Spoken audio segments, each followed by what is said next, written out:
But you see, again, it's true. We don't have the equipment. If you go back to uh,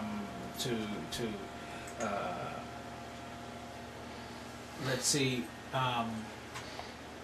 Trinidad, quite recently, they had a child who's coming out to Canada because of something they couldn't treat there. So there's cases like that because of the I know it's a word coming to my mouth, but I don't want to say the word is backwardness, but the lack of. Mm-hmm.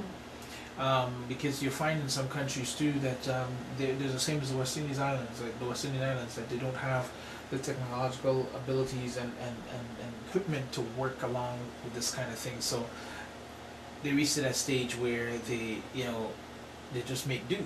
So suppose the country itself sets into a program into effect, no different than what he had discovered and he had researched, which is George.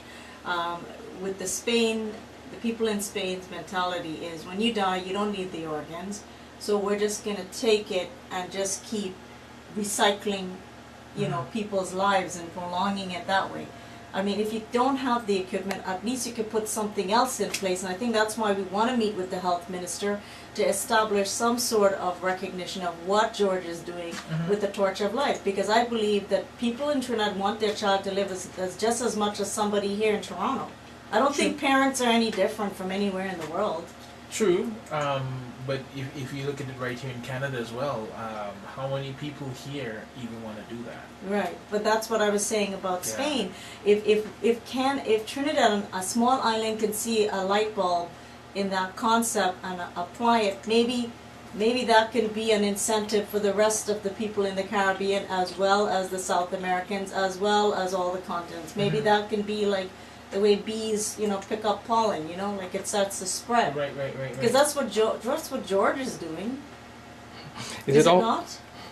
Is it also a religious issue that we're also dealing with in the Caribbeans?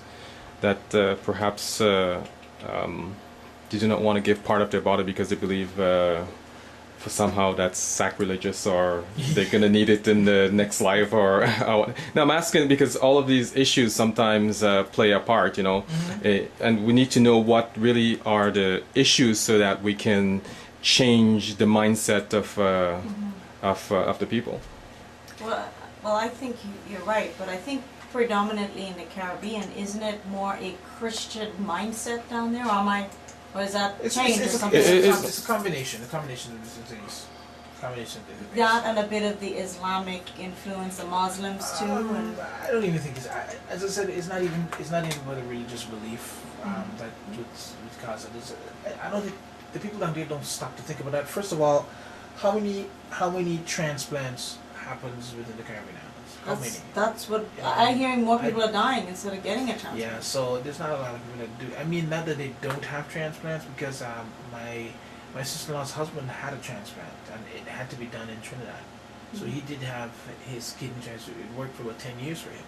So there's some good. I think probably some of it may depend on money. If you have the money to do it, you can do it because of cost, right?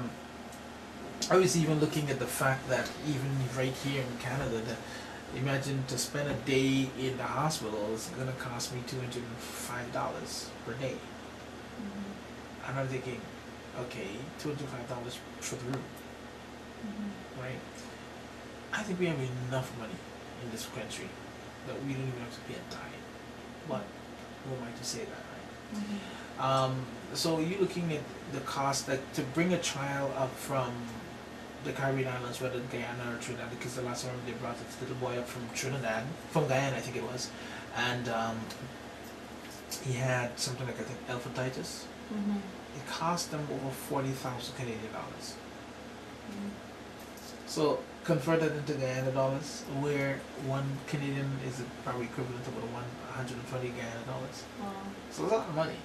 So it's probably going to work out to be about the same thing in Guyana itself, if you're going to have that kind of a function going on. Well, I think, as I said, if the government itself sets up the mindset that people can donate their organs when they're dead, and they make laws and break laws I mean, they're a country that's prospering. They have oil. They're not exactly poor. I believe that they can make a lot of things happen. They can barter a lot of things. They can work with the United States because, you know, oil is what talks right now. They're trying to do new energy, but I believe that that when it comes to the people itself in the Caribbean, if the country and the health minister gets involved from that point of view, I believe that they can make changes like that. But you have to be active. Now, George, I know that you traveled to many countries and you did work in different countries. Have you done work in the Caribbean for transplant, or is this going to be your first effort in trying to get something started or try to educate the people there? Yeah, as far as the Caribbeans, it'll be my first attempt to go into that part of the world. My understanding is, so far is, as everybody was mentioning, that there needs to be a lot more education and awareness about this and the need for it. I think when you look at the Caribbeans, they're not that far from the United States, and you know, even in Brazil, they got a pretty the organ donation rates going pretty good there. They got some good facilities there, and Cuba even has some good facilities. So it's surrounded, you know. So the idea that it could change it could be a very positive one. So I think, you know, with Sabrina getting her sister involved in this, and then, you know, tapping other people to get involved, and, you know, from a spark to a flame sort of thing, and maybe as a result of getting, you know, the word out there, we could find out. But before I would go to the Caribbean, I would do my homework. I would find out everything about it, you know, and I would have been contacting the health officials, and, you know, so I'm not going in there without knowing my stuff, and that's, you know, how we tackled every country that we've been to. And so and again, we will be making our way to the Caribbean with the torch. We're going to get the students involved as well. So I mean, all these factors will hopefully, if the situation there is grim, hopefully will change. Do you know which Caribbean islands you will be going to with the torch, or right now it's just in the planning stage, so you're not? I won't miss out on one island, like, you know, all the major islands. It'll be hard not to, you know, include or not include one. I think they'll be upset. We'll go through the West Indies, Caribbean, and everywhere that, you know, and